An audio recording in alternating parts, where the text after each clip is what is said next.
that the Africans were producing steel in Tanzania, East Africa, 1,500 years before the Europeans. That they had not only entered the age of iron before Europe, but they had jumped into the age of steel.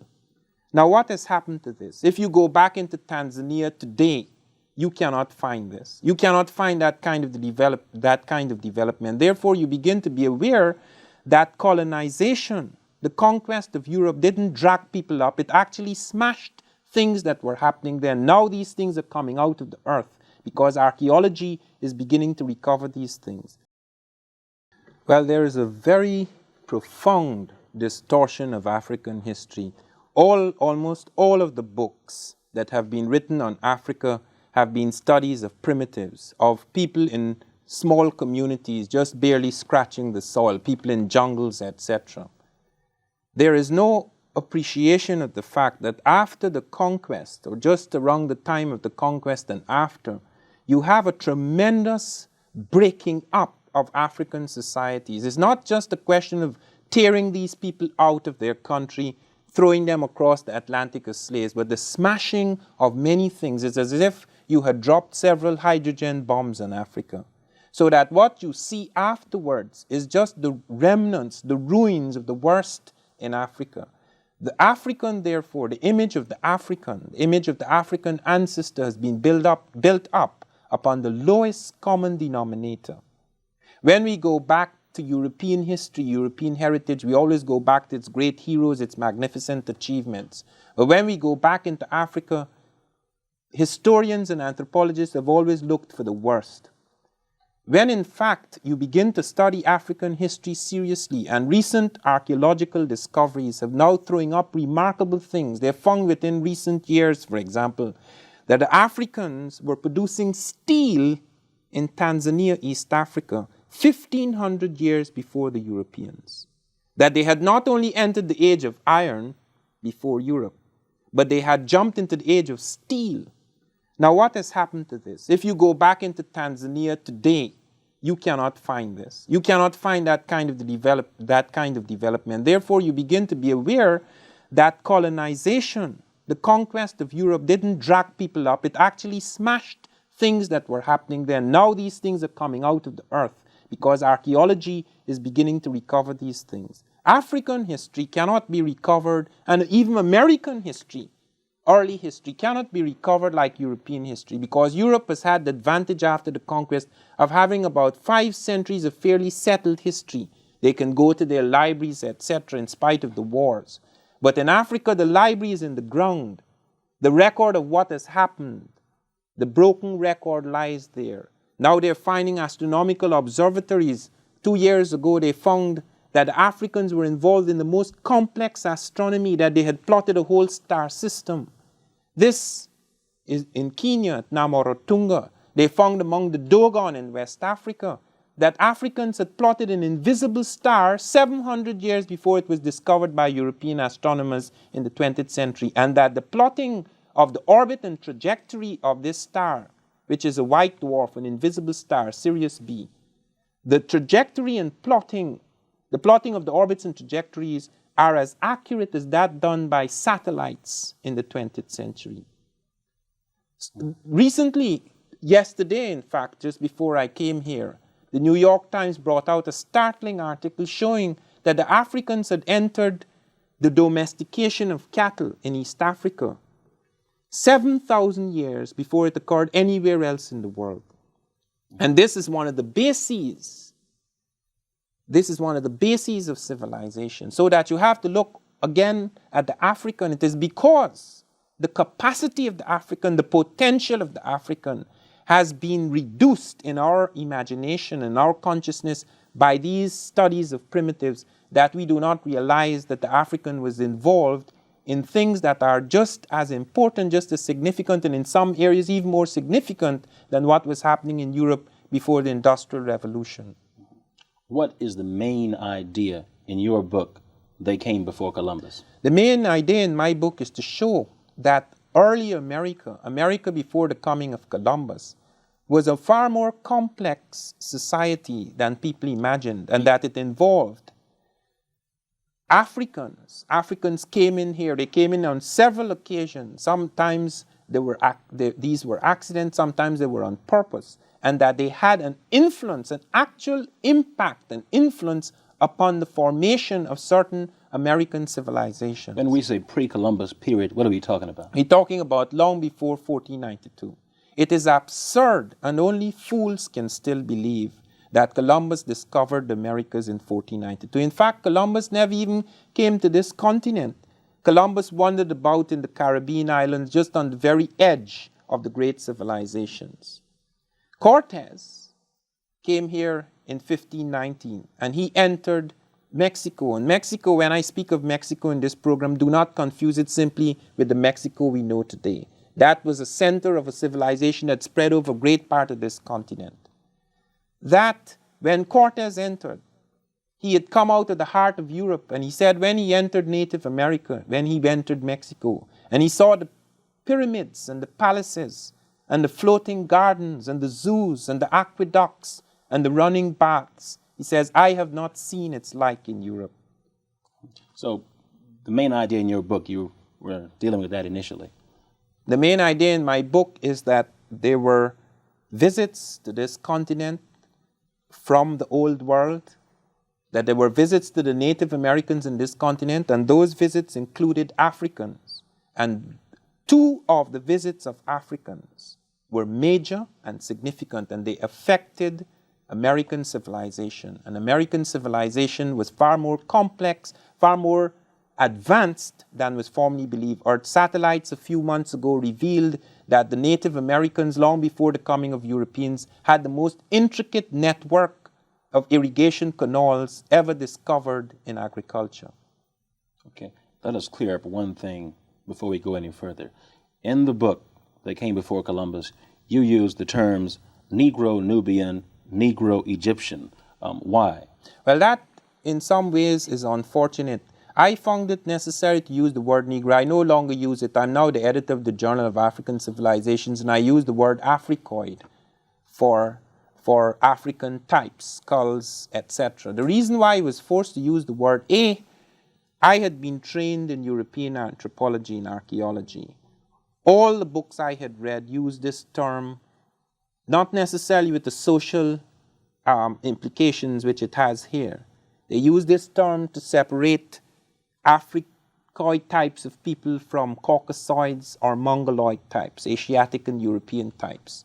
Also, it is a word that has entered neutrally, without any social significance, in the languages of many people who do not have the same kind of prejudices as people in the Anglo-American and some of the Western nations who became colonial powers. Like in some languages in Europe, they use the term Niger, simply meaning black, without any of those connotations. Furthermore, the problem lay in that the word black could not always be used, because if you spoke of a black god, it may not be an African.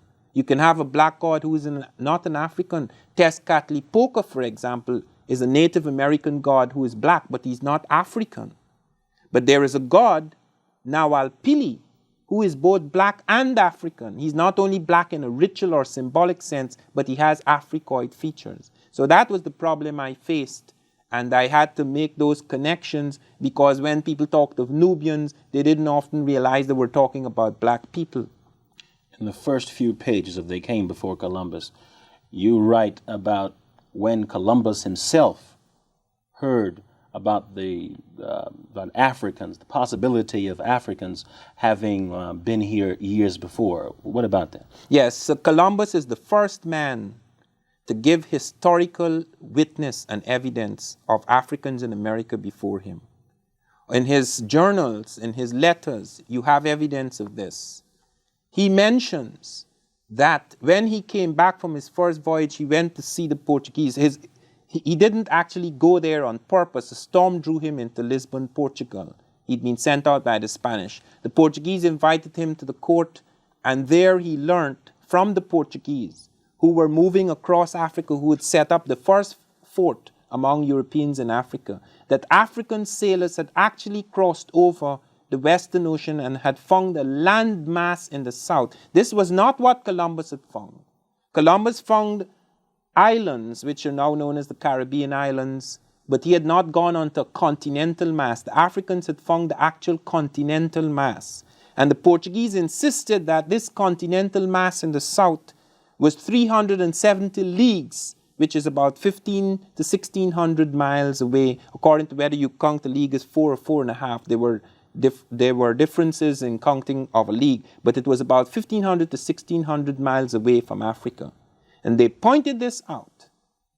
And Columbus went back to Spain and he insisted, because the Portuguese promised to help him, he insisted that they should draw a line across the world and that this line should be drawn 370 leagues away from the Cape Verde Islands across Africa, and that Spain would claim lands he had found on the other side, and if Portuguese found land within that line on the other side, they could claim it.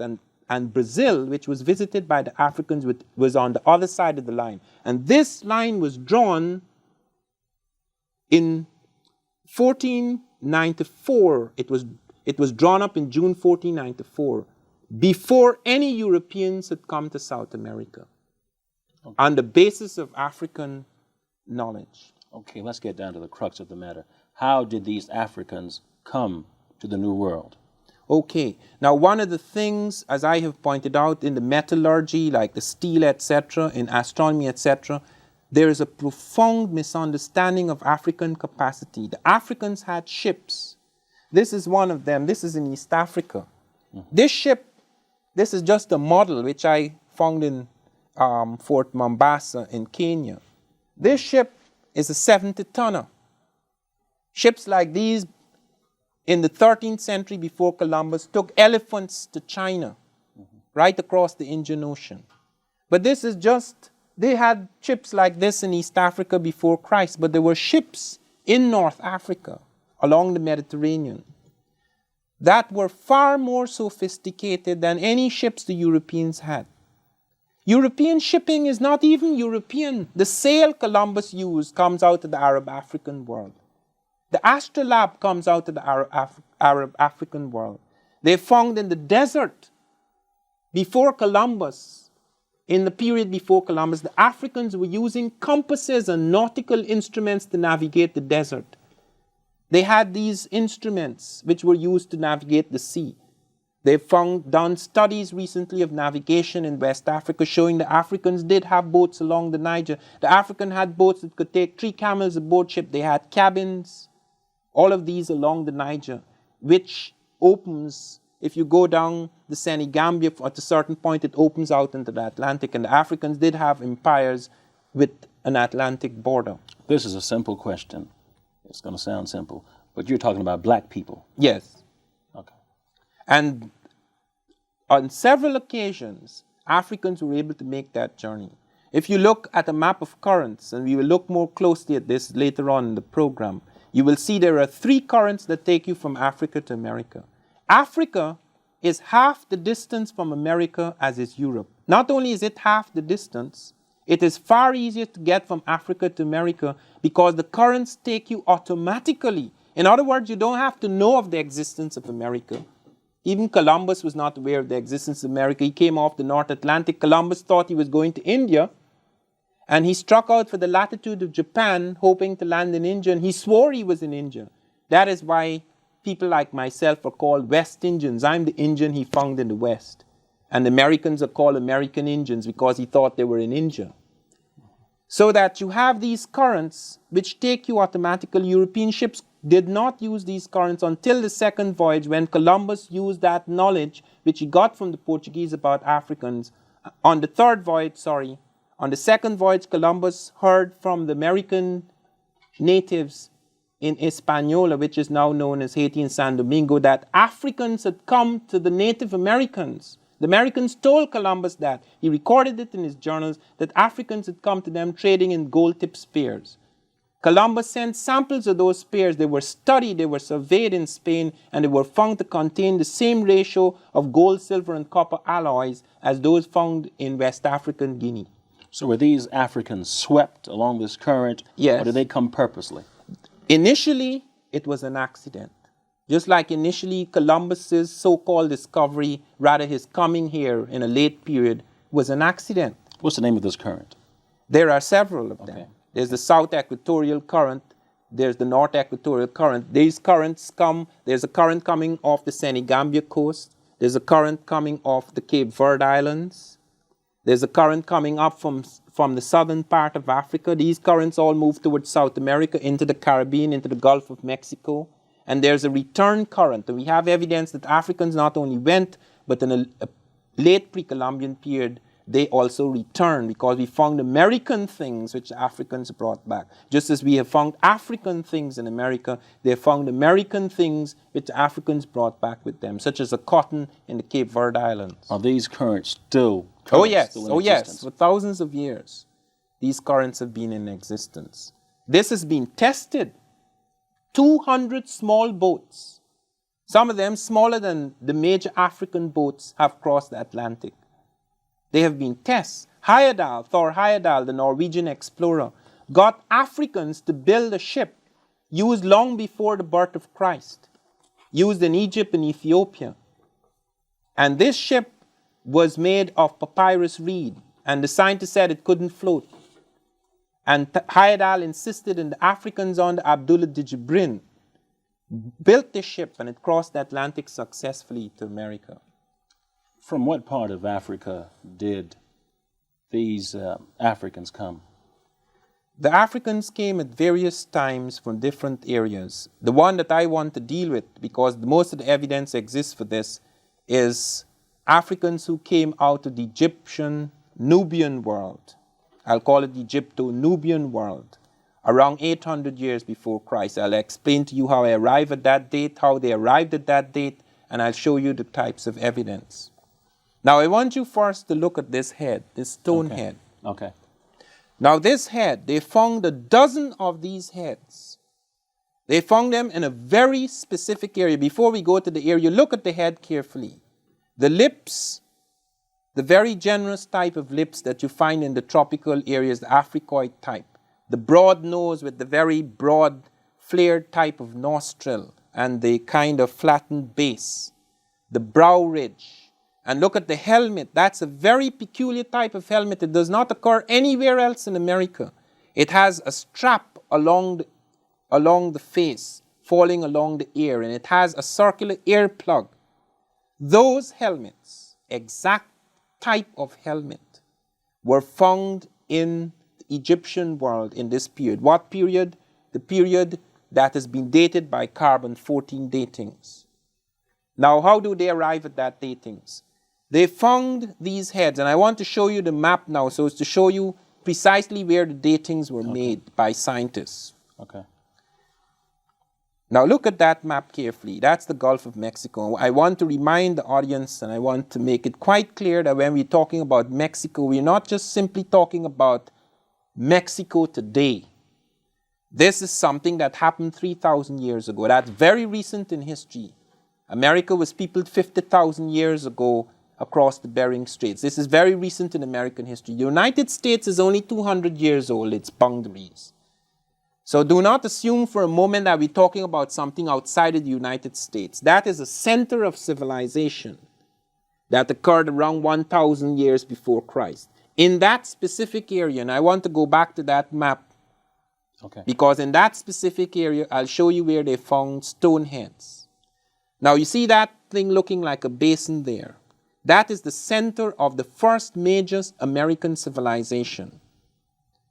In that center, and specific points marked by diamonds, you may not be able to see the diamond triangles so easily here, but in that specific area, at Tres Zapotes, at San Lorenzo in Veracruz, and at La Venta, they found a dozen African-type stone heads.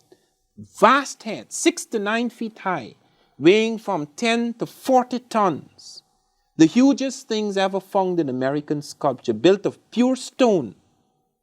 Stone which had to be taken from quarries 60 to 80 miles downriver. Suddenly these things begin to appear, and 4 of them appear at a place called La Venta within that basin area. La Venta was the holy capital of the Olmec civilization. And on the platform, the religious platform where those people worshipped, they found a wooden religious platform in which 4 of the heads were embedded. The stone could not be dated, but the wooden platform was inextricably linked up with the stone. The archaeologists took carbon samples, 9 carbon samples, they dated it. It gave a dating 814 plus or minus 134 BC, which means that anything between around 900 and something BC, right down to about 618 BC, you have some strange foreign movement of foreigners into that area. Mm-hmm. They not only found this type of head, they not only found these type of features, they not only found this type of helmet, but they found terracottas, that is clay portraits of Africans, that did not have the helmet, where you could see the texture of hair quite distinct from the Native American head, because the Native American was an Asiatic coming across the Bering Strait, and you have lots of sculptures of that Asiatic figure, and this figure was quite distinct. And they found in the dry areas of the Olmec world skeletons that could be linked with continental African types, Africoid types. Professor Wierzyński, a Polish skull expert, showed that these were African type skeletons. What purpose did these stone heads serve? They were religious. They were the sorts of things that you do even today. You make statues to commemorate things. You see a series of those statues there. The one in the middle is not American. The one in the middle is a king, an African king belonging to the same period. He is Taharka, who reigned somewhere around 700 to 654 BC. And before him, there was a whole line of African kings in Egypt, because that is a period from about 1054 BC right down to about 800 BC. You have Africans and Libyans reigning together, having a sort of what is known as the Libyco-Nubian dynasties. And then you have the Nubian dynasties, which run from 800 to 654 BC. So during that whole period, covered by the carbon-14 datings where Olmec culture and civilization appears in America, you have these people appearing in the Egypto-Nubian world. And what is significant is that the same place and the same time these heads and skeletons and clay portraits appear with Africoid type hair and features and helmets, you have things suddenly occurring in the American world that do not occur before. The first pyramid is built in America in that period. It appears on the very same religious platform where the Africoid heads are found. For the first time, the Americans are making these huge statues when before they were making small things largely out of clay. For the first time, they're working in monumental stone. For the first time, the Americans are moving massive blocks of stone from quarries 80 miles away downriver. No one in the ancient world mastered the art of transporting vast blocks of stone downriver for sculpture as the Egyptians. The Americans had never done it before, and suddenly they're using a ritual orientation, north-south axis for their pyramids, for their religious platforms. That axis, the north-south axis, is an axis that was used only by the Egyptians at that time. That north-south axis is absolutely important. The Egyptians were the African type I'm talking about, because the Africans, they're now establishing, New York Times reported last year on March the 1st, that they found the Egyptian hieroglyphs in Africa before it moves up into Egypt. And Egypt is in Africa, but south of Egypt, that is among the black Africans. They found that the palace symbols, the temples, the religious and political symbols are found in the southern part of Egypt among the Ethiopians before it moves up later into Egypt. The pyramids are built, the most fantastic engineering ever done in the world until our present day, were built by Africans. Okay, these stone heads, were there any non-African stone heads? There was one figure that was not as large as these. He was on a slab of stone, and he had a beard, and he had an aquiline nose, and he had a headdress which showed him to be Phoenician. Now, the Phoenician figure is very important, because both in the Egyptian world at that time the Nubians, the black Nubians, were protecting the Phoenicians from the Assyrians. The Phoenicians had also moved. Princess Elisar had traveled with 300 Phoenicians down into North Africa.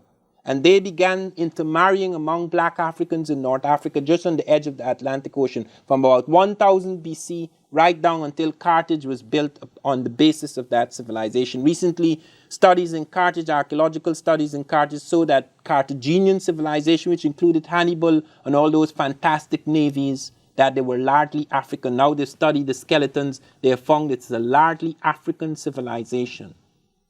So all of these things were happening around this time. And you get this Carthaginian type figure, this Phoenician type figure whom you find in Carthage of that period, and you find in the Nubian Egyptian world of that period. You see him among these Africoid types. And people, because they're accustomed to the modern world, which is only 500 years old since Columbus, they're accustomed to the black being a slave and thought of as a primitive. When they saw this fair-skinned figure with the aquiline nose beside him, they said he's the master and these are his slaves. If you go to the historical period, you find just the opposite. That Phoenician was a hired navigator, because the Phoenicians were involved in the import and export trade of the Egyptians and the Nubians, and they were up and down the Mediterranean. In fact, just a few years after this period, around 600 BC, we have historical records of the Phoenicians circling Africa, going right across the Atlantic and circling Africa. Okay. Back to this controversy. There is more to this controversy in connection with the stone heads. Can you tell us some more about that? The kettle pots, I think it deals with. Yes, there are people who claim that those are football helmets or kettle cans, all sorts of things in order to reduce the significance of these figures.